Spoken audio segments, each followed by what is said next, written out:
J'accuse Macron,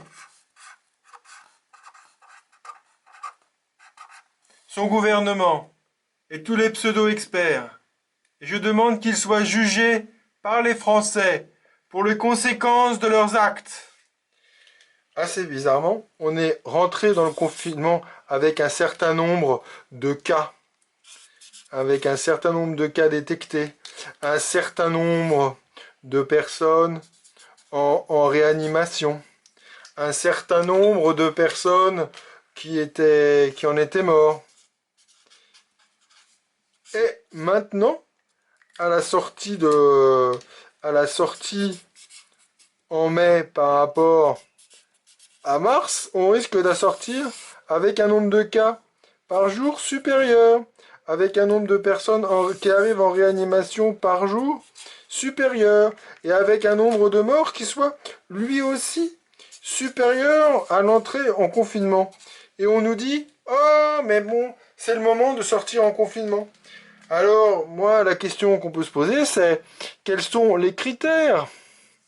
Quels sont vraiment les critères qui ont été appliqués ici pour savoir quand on peut sortir? Comment la date du 11 mai a-t-elle été choisie? Et quels critères pourraient être appliqués pour retourner en confinement si jamais la situation sanitaire n'est pas bonne?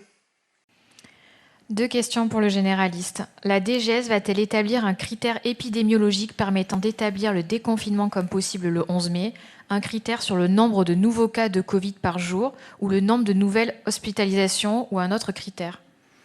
Alors, évidemment, nous surveillons de très près la situation épidémiologique. Vous l'avez noté, nous surveillons en particulier l'activité de ville, l'activité des médecins généralistes, l'activité de SOS médecins qui nous traduit finalement la circulation du virus au sein de la population. Nous surveillons évidemment pour protéger notre système de santé hospitalier, nos équipes soignantes et surtout les services de réanimation, le nombre de malades hospitalisés, le nombre de nouveaux malades qui arrivent à l'hôpital et le nombre de nouveaux malades qui arrivent en réanimation.